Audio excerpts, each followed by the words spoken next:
On termine Smart Tech aujourd'hui avec notre séquence Ils font demain. On va découvrir donc cette seule, unique start-up française qui a mis au point une enceinte ultra directionnelle. En fait, ça veut dire qu'elle est capable de diffuser un son vers un point très précis, une zone finalement restreinte. C'est finalement une sorte d'enceinte personnelle, mais qui ne ressemble ni à un casque ni à des écouteurs. Vous allez découvrir ça tout de suite dans le reportage de Cécilia Sévry et Mani Pézesque. Bonjour à tous. Imaginez une technologie qui vous permet d'écouter la musique en toute intimité, mais sans casque et sans écouteurs. C'est possible. Très peu de personnes dans le monde ont réussi à développer cette technologie d'enceinte directionnelle. Une seule start-up en France a réussi à commercialiser cette innovation. C'est la start-up Acoustic Arts. On est venu ici en région parisienne dans un incubateur rencontrer son fondateur, Ilan Kadouche. C'est parti.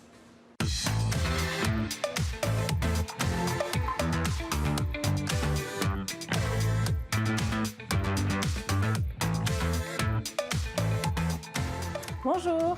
Bonjour. Alors Ilan, ça c'est votre technologie. Pourquoi vous avez décidé de vous investir dans le sujet des enceintes directionnelles? Parce que le sujet des enceintes, la grosse problématique dans ce domaine-là, c'est justement d'arriver à contrôler la façon dont le son se propage dans l'espace. C'est un sujet qui traîne dans ce domaine-là depuis plus de 100 ans, depuis les premiers haut-parleurs, où on essaye justement de contrôler vers où va aller le son pour qu'il s'adresse à la bonne personne. Et donc, tout naturellement, c'est un sujet qui est arrivé sur la table parce que moi, j'ai un passé dans le domaine de la composition et de la musique. Et donc, la projection du son en salle pose des problèmes justement parce qu'on veut que chaque personne du public ait le même son ou que chaque personne du public ait un son différent. Mais en tout cas, toujours derrière cette problématique du contrôle du son dans l'espace. Vous allez montrer comment ça marche? Alors ça, c'est notre enceinte. Là, elle a une zone de diffusion ici, qui crée vraiment un faisceau de son qui se propage uniquement dans cette direction. Et du coup, quand vous êtes à l'intérieur du faisceau, vous aurez du son de façon très claire. Et quand vous ferez un pas de côté, vous n'aurez plus de son. Le son va s'évanouir. Ok, je vais essayer.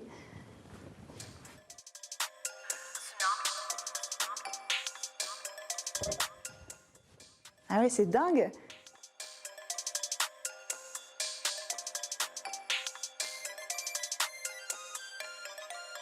Alors, qu'est-ce qui se cache derrière cette techno? Alors, on a un ensemble de petits émetteurs qui envoient chacun une fréquence pour créer justement ce tunnel de son qui est propagé dans l'espace. Ok. Et comment vous arrivez à le diriger, ce son? Alors, ce qui fait la direction du son, c'est le rapport entre la hauteur du son qui est émis et la surface de diffusion. Okay. Donc ici, on voit que c'est une petite surface de diffusion. Donc, on peut envoyer que des sons qui sont très haute fréquence, qui sont inaudibles pour l'humain. Donc après, vous allez me dire, comment on fait pour les entendre? Bah oui.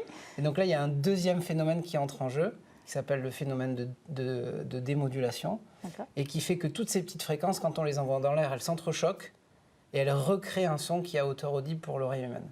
Ok, et c'est comme ça qu'on peut passer d'un endroit où on entend le son à un endroit où on ne l'entend plus. Exactement. C'est une barrière naturelle. C'est ça. En fait, c'est simplement que le son ne s'échappe pas trop de ce tunnel de diffusion.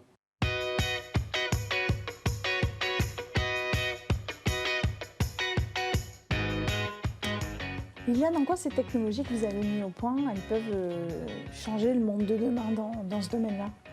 Parce que peut-être dans le monde de demain, on a envie de pouvoir diffuser des informations sonores sans que le son soit uniquement une source de nuisance.